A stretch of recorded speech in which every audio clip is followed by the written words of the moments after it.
Government college talk की NCC इकाई में आप सभी का स्वागत है। आज की हमारी चर्चा का विषय है इंडियन स्ट्रगल और नेशनल मूवमेंट, यानी भारतीय स्वतंत्रता संग्राम और भारतीय राष्ट्रीय आंदोलन।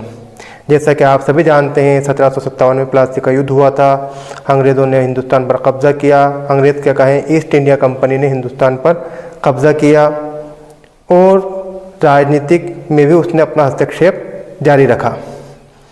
लेकिन 1757 के ठीक 100 साल बाद 1857 को एक क्रांति हुई जिसे वीडी सावरकर ने भारत का पहला स्वतंत्रता संग्राम कहा है। जब कोई क्रांति होती है, कोई घटना घटित होती है, उससे पूर्व में एक भूमिका बनना शुरू हो जाती है। जो जन भावनाएँ होती हैं वो उग्र होना शुरू हो जाती हैं। इसी प्रकार की कुछ भावनाएँ थीं, कुछ कारण थे। एक होते हैं तत्कालीन कारण और दूसरा होता है तत्कालिक कारण। तत्कालीन कारण 100 साल के अंदर अंदर अंग्रेज़ों की जो नीतियाँ थीं 1757 से 1857 के बीच में, उन सभी में अंग्रेज़ों ने जो हस्तक्षेप किए थे राज दरबार के अंदर, ज़मींदारों और मज़दूरों के लगान के अंदर, वो भूमिका बनना शुरू हो रही थी। लेकिन तत्कालीन कारण में राजनीतिक कारण, धार्मिक कारण, आर्थिक कारण और सैनिक कारण हैं। राजनीतिक कारण अगर हम देखें तो डलहौजी की गोद निषेध प्रथा। इस प्रथा के तहत किसी राजा के यदि कोई औलाद नहीं होती थी, कोई संतान नहीं होती थी, तो वो सीधे उसे ब्रिटिश राज्य के अधीन कर लेते थे।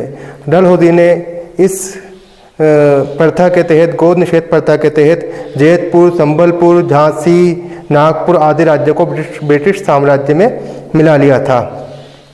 अवध के नवाब को भी उसने रियासत से दरबदर कर दिया था। एक उसके बाद बेले दिल्ली की सहायक संधि भी एक राजनीतिक कारण थी इस क्रांति के होने में।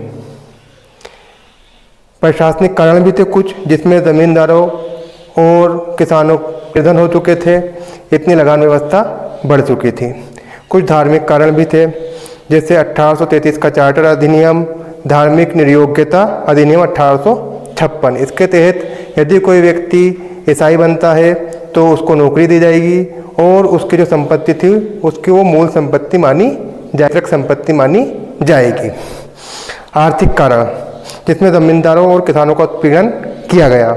सैनिक कारण, चर्बी वाले कारतूस, ये तत्कालीन कारण थे 1857 की क्रांति। सैनिक कारण जो था ये 1857 की क्रांति का तत्कालीन कारण था, जिसमें ब्राउन बेस के स्थान पर एनफील्ड राइफल का प्रयोग किया गया।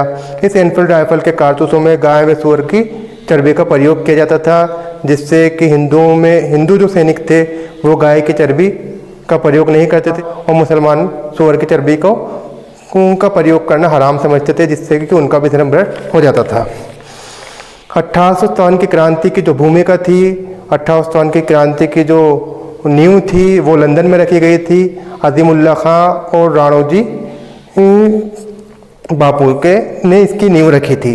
क्रांति का जो दिन तय हुआ तो वो 31 मई 1857 तय हुआ था और क्रांति का जो प्रतीक था वो रोटी और कमल के फूल थे। लेकिन 29 मार्च 1857 को मंगल पांडे ने बैरकपुर छावनी के अंदर जनरल बाग और हुसैन की हत्या कर दी थी।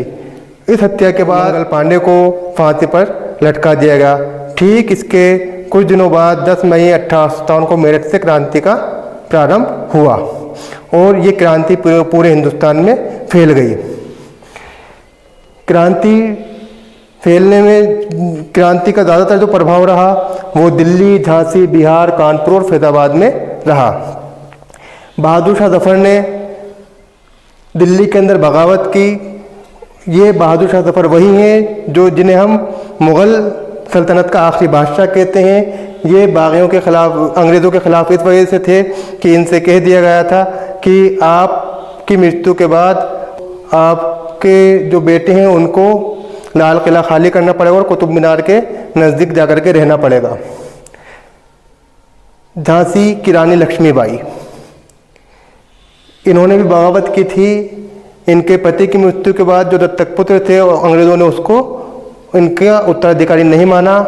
इसके विरोध में झांसी की रानी लक्ष्मीबाई ने बगावत की अंग्रेज़ों के खिलाफ। बिहार के राजा कुंवर सिंह, इन्हें बुलंदशहर भी कहा जाता है बिहार का।